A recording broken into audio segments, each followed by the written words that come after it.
Sa mapagpalang hapon po sa bawat isa sa atin. Kamusta po tayo? At kakatapos lang po ng camping po natin. Ano po?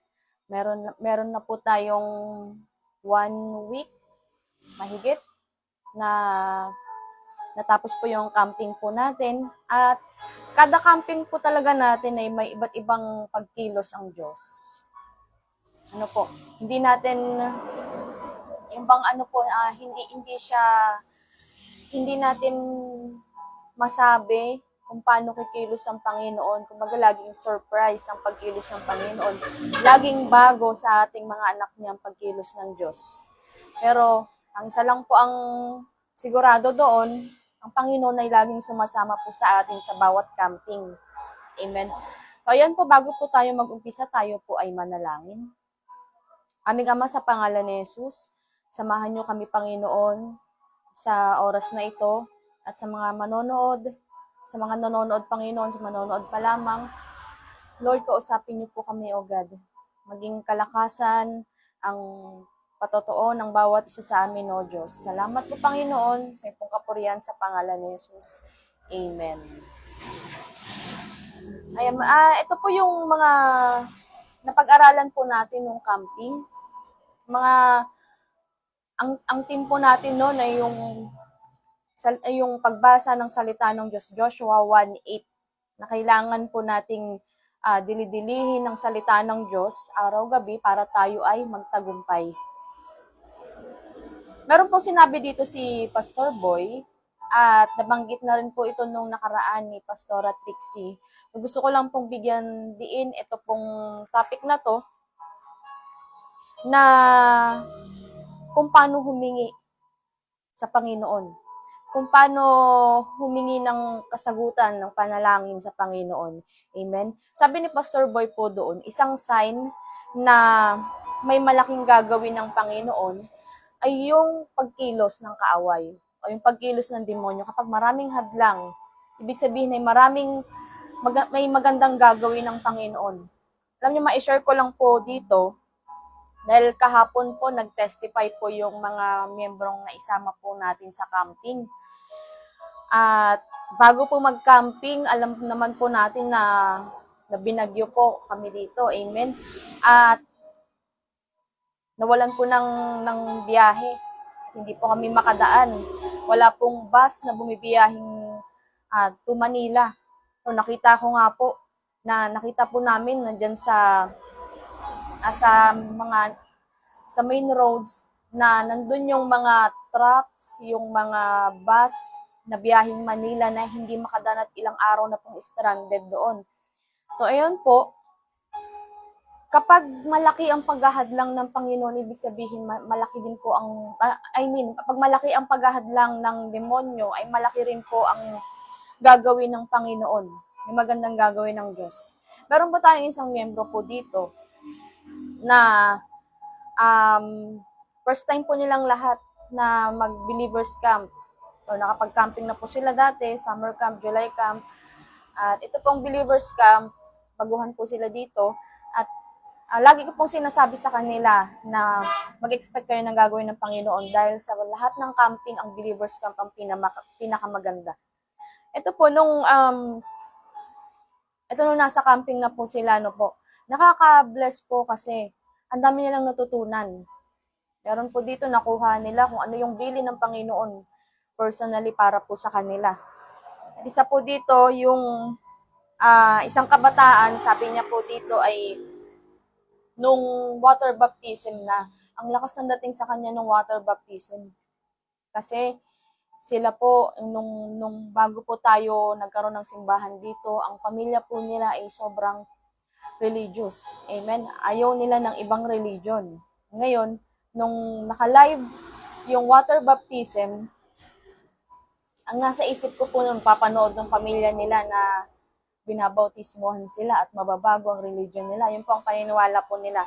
Pero ito po mga kabataan na to na nagpabaptize, kahit alam nila na pag-uwi nila ay ipapersecute sila ng pamilya nila dahil nga po yun sa kinalakihan nilang religion. Pero sabi nga dito nung isa, Sabi po nung isa, ang sarap sa pakiramdam nung nilubog siya. Kasi, ito yung ano eh, yung bang kapag nilubog, yung paglubog nila, yung pag-ahon nila, sabi nila, hindi na ako yung dati. Sana akong bagong nilalang. Amen. At bago po sila nagpa-baptize, sinanong ko po sila, ready ba kayo o um, ready ba kayong iwanan yung dati nyong buhay? Amen. So, sabi ko sa kanila, at sinabi rin naman po ni Pastor Boy, na kung hindi mo naman iiwanan yung dati mong buhay, after 1 week, babalik ka sa dati, huwag kang magpa-baptize. Ayun, naging buo yung decision nila na magpa-bautismo sila. At nung nilubog daw po siya doon sa tubig, pag-ahon niya, hindi niya ma-explain yung pakiramdam dahil nandun yung lakas ng anointing at naiyak siya at naisip niya lahat ng mga pinagdaanan po namin bago makarating sa camping. Sabi niya nga doon, alam niyo, maikwento ko lang po ng kaunti. Bukod po doon sa wala kaming masakyan, sobrang laki po ng pangangailangan namin. Ang mahal po ng pamasahe. So, sa kanila, bilang estudyante, yung sinasabi kong ito yung kailangan nating maipon, ay mahirap po para sa kanila kasi estudyante nga lang po sila. Minsan naglalakad lang sila papuntang school. Pero na-provide po ng Panginoon. Amen. Ito po, yung pamasahe po namin kada isa ay mas mataas pa po sa camping. Yun iniisip ko. Nung una pa lang na nagyayaya po ako ng sasama ng camping, nasa isip ko, parang walang sasama. Mukhang walang gustong sumama. Sabi nga po ni Pastor Boy nung parang kahit Diyos, hindi kaya yung camping na yan. No, kapag tinaas pa po natin, kahit Diyos, hindi kaya. Sabi po ng ibang tao. Parang naging isip ko na parang walang sasama. Ang laki nung pangangailangan, yung pamasahe pa lang, mas malaki pa sa camping.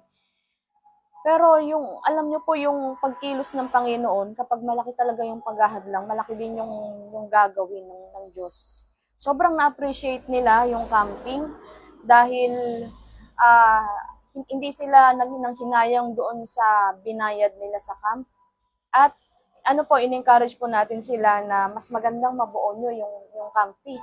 Mas maganda rin na mabuo nyo yung transpo kasi mas ma-appreciate nyo yung camping kapag nag-invest kayo para sa inyong spiritual.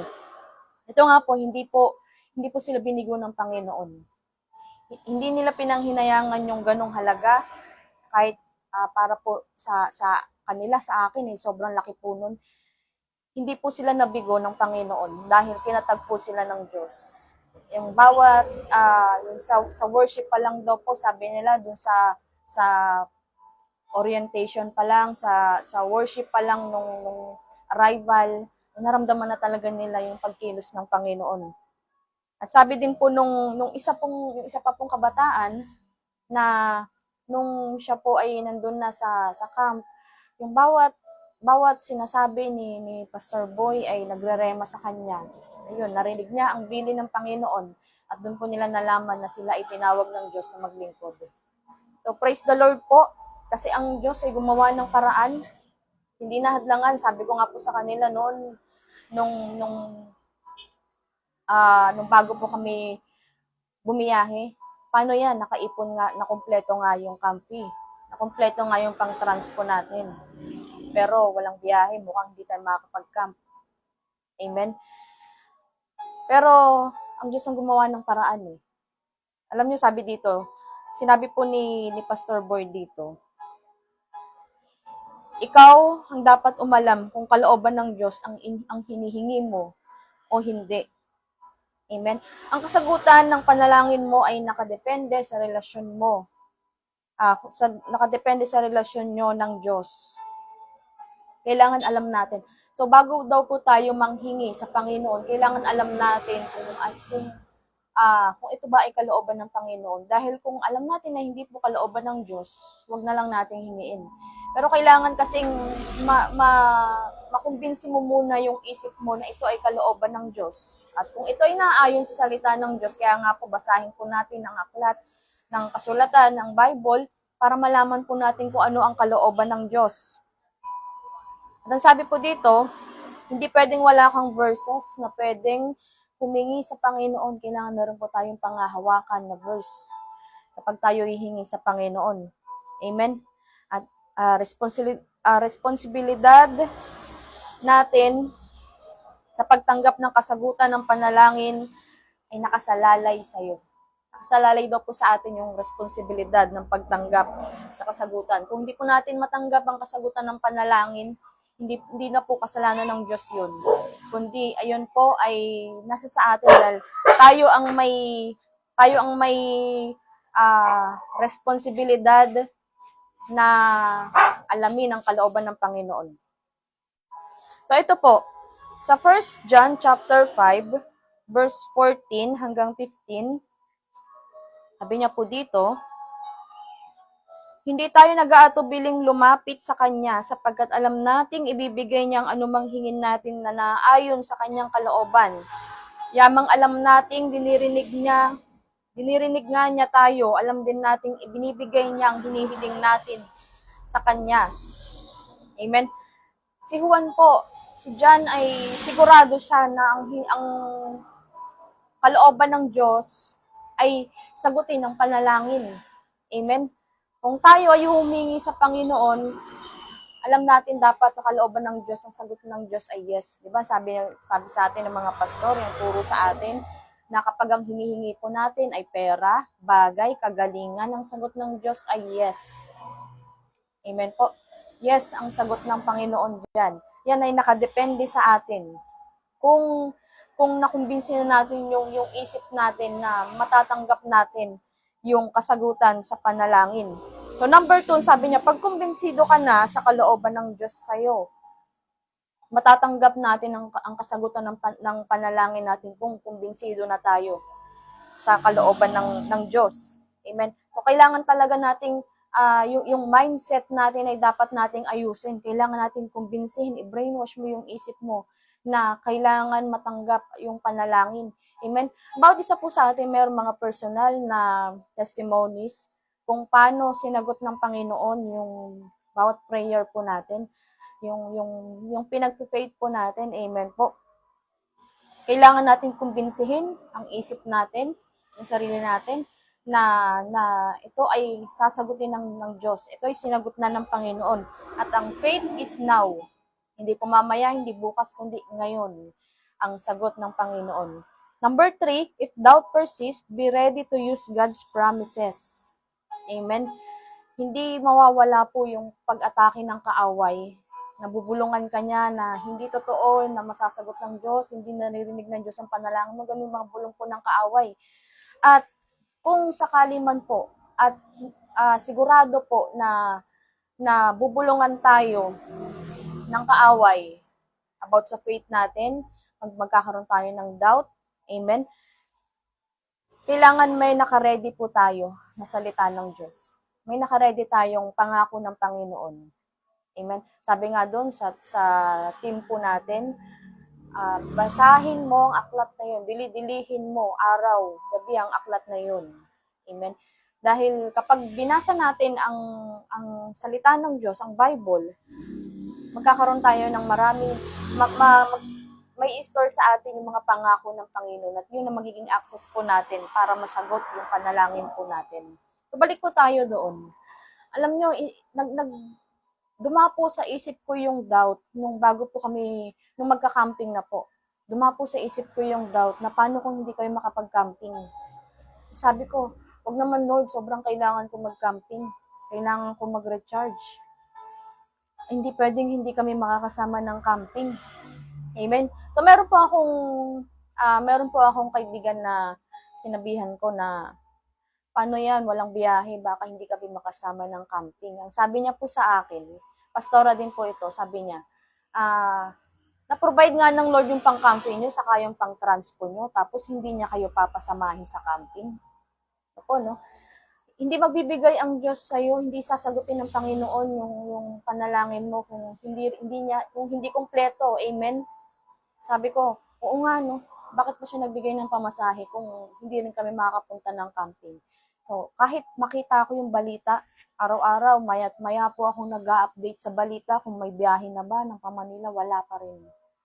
Nag-update ako kung ayos na ba yung mga tulay dahil nandun mga nasirang tulay, may mga nag-landslide, at meron pa pong lubog sa baha na di madaanan ng bus. Ngayon, ay nakikibalita po ako, wala pa rin daw biyahe. Tumatanaw po ako dahil paglabas po dito sa church ay highway na. Wala pong dumadaan na biyaheng Manila. Ngayon, ang iisip ko noon, sumasagi sa isip ko po yung doubt na baka hindi na kayo makapag-camping. Anong gagawin mo? Mag-online camping na lang. Ayun ang nasa isip ko po noon, no? Yun ang naging choice ko noon. Mag-online camping na lang po kami. Pero nandun talaga yung kailangan mo pong ilaban. Amen po. Sabi nga dito, ikaw ang dapat umalam kung kalooban ng Diyos. Alam na alam ko sa loob ko na kalooban ng Diyos makapag-camping kami. Kasi ang tagal pinag-ready tong camping. Alam nyo, nung pagkatapos po nung mag-camping, summer camp, nag-ready na po agad kami para sa Believers Camp. Nag-start na kami mag-ipon kasi napakalaki nga po nung kailangan po namin. Imposible naman na sa ganun kahabang preparation, doon pa lang pinag-pray na po namin dahil nga po, ganun ang sitwasyon, no po. Pagkatapos pa lang ng July camp, sinasama na po namin sa prayer ang Believers Camp. Imposible naman na doon sa habang preparation na yun ay hindi rin loloobin ng Panginoon na makasama kami ng camping. Amen? So ayun, nung nalaman namin, kailangan kasi alam talaga po natin na kalooban ng Diyos na makapag-camping tayo. Yun. Kapag kumbinsido ka na kalooban ng Diyos sa'yo, saka mo matatanggap ang kasagutan sa panalangin. Alam nyo, nung sa nababalitaan ko, kahit pa nakikita ako, may mga nagpo-forward po sa akin ng link, wala pa rin biyahe, hindi pa rin sira pa rin yung mga tulay, merong nag-landslide, at imposibleng makapagbiyahe kami. Kahit po may mga nagsisend po ng ganun, at nababalitaan ko, basta ang sinasabi ko, Panginoon, hindi pwede. Prinobide mo, binigyan mo kami ng pamasahe, prinobide mo yung pamasahe namin kahit gaano kalaki. At prinobide mo rin yung pang-camping namin. Imposibleng hindi mo kami tutulungan na makatawid dyan. Amen? Sabi nila, baha daw, lagpas tao pa daw ang baha, hindi makadaan ng bus. Pero, kung yung dagat nga, Red Sea nga, hinati ng Diyos, yung baha pa kaya, na hindi naman ganun kalalim tulad ng dagat. Amen? Ayun, nung nakita niyo po yung post namin ng October 29 pa lang po nagbiyahe na kami. Kasi, hindi po lingid sa atin na meron pang paparating na bagyo after nung Christine. Kaya nung nagkaroon ng biyahe, yung October 29, nag-decide po kami magbiyahe po agad. Amen? Sabi dito sa number 3, if doubt persists, be ready to use God's promises. Alam niyo na habang nasa biyahe po kami, confess ng pangako ng Panginoon. No, Lord, hindi provide mo to, Panginoon. Yung bang nandun sa iyo yung salita ng Panginoon na alam mo sa sarili mo na tutulungan kayo ng Panginoon. Amen? So ayun po. Nung nandun na po kami sa bus station, yung nasa bus station na po kami, talagang ang Lord ang gumawa ng paraan. Naiyak ako, yung bang nakakaiyak kasi yung unang biyahe, nung unang nagkaroon ng biyahe, pagbiyaheng Manila, isang bus lang yung may nagbiyahe nung araw na yun. At kung hindi pa namin naabutan yun, baka di na kami nakarating. Amen. Parang Diyos talaga ang gumawa ng paraan. Kasi nung nakita ko yung bus, ordinary siya. Mas gusto ko magbiyahe ng aircon, lalo ganun kahaba yung biyahe, 12 hours, mahigit. Kasi Tarlac po, parang 15. Ganun po, no? 15 hours. Ngayon, sabi ko dun sa konduktor na nagtatawag po sa amin, wala po bang may aircon na bus? Puro po ordinary. Wala na, yan lang ang magbibiyahe ngayon. Kapag hindi kayo sumakay, di na kayo makakabiyahe. Ito ang sabi. Kaya sabi ko sa mga kasama ko, tara, sakay na tayo. Okay na yan. At nakakatuwa po ang Panginoon kung paano siya kumilos kasi Kasi hindi natin, yung bang nakaka-touch yung pagkilos ng Panginoon. Gagawin niya lahat para lang sa'yo. At kahit imposible, gagawin posible ng Panginoon. Amen po. Sabi nga, if doubt persists, be ready to use God's promises. Kailangan lang po natin ayusin yung dalawang bagay, yung attitude at yung confession po natin. Amen? So, ayun, yung sa camping na nandun na, nung nandun na po kami sa camping, kailangan talagang ayusin din yung attitude and confession kung meron tayong gustong makuha sa Panginoon. Amen po. At isa pang ano po dito, personally po, ang bilin ng Panginoon ay kailangan po nating matanggap. Amen. So nung camping po ay alam pong narinig natin yung bilin ng Panginoon. So akin po, nag-bless ako sa Panginoon dahil narinig ko personally ang bilin ng Diyos para sa akin. At dahil doon napalakas ako ng Panginoon.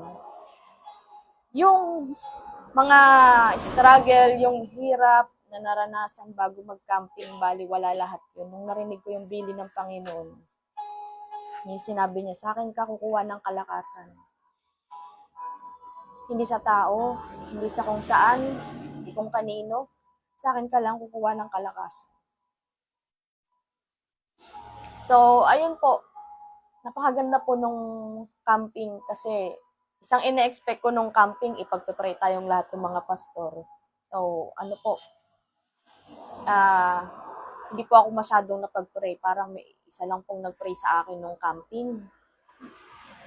At, ayun yung pagka-pray sa akin, Lord, ito lang yung magpe-pray sa akin. Pero yung nasabi ng Panginoon, sapat yung kalakasan binigay ko sa iyo. Sa Diyos, sa akin ka lang kukuha ng kalakasan. Ayun po. So, nawa tayong lahat ay na-bless sa camping at dala pa rin natin ang anointing ng camp. Amen. Maraming salamat po sa inyo. Tayo po ay manalangin. Aming Ama, sa pangalan ni Jesus, salamat po sa magandang ginawa mo sa buhay po namin, sa bawat simbahan namin, sa bawat miyembro. At Lord, manatili po Panginoon ang anointing na nakuha po namin ng camp. Lord, yung bilin mo sa bawat isa namin, O Diyos, patuloy na ipaalala mo sa amin, O God. Yung maging guide namin ito para magtagumpay kami. Salamat po, Panginoon.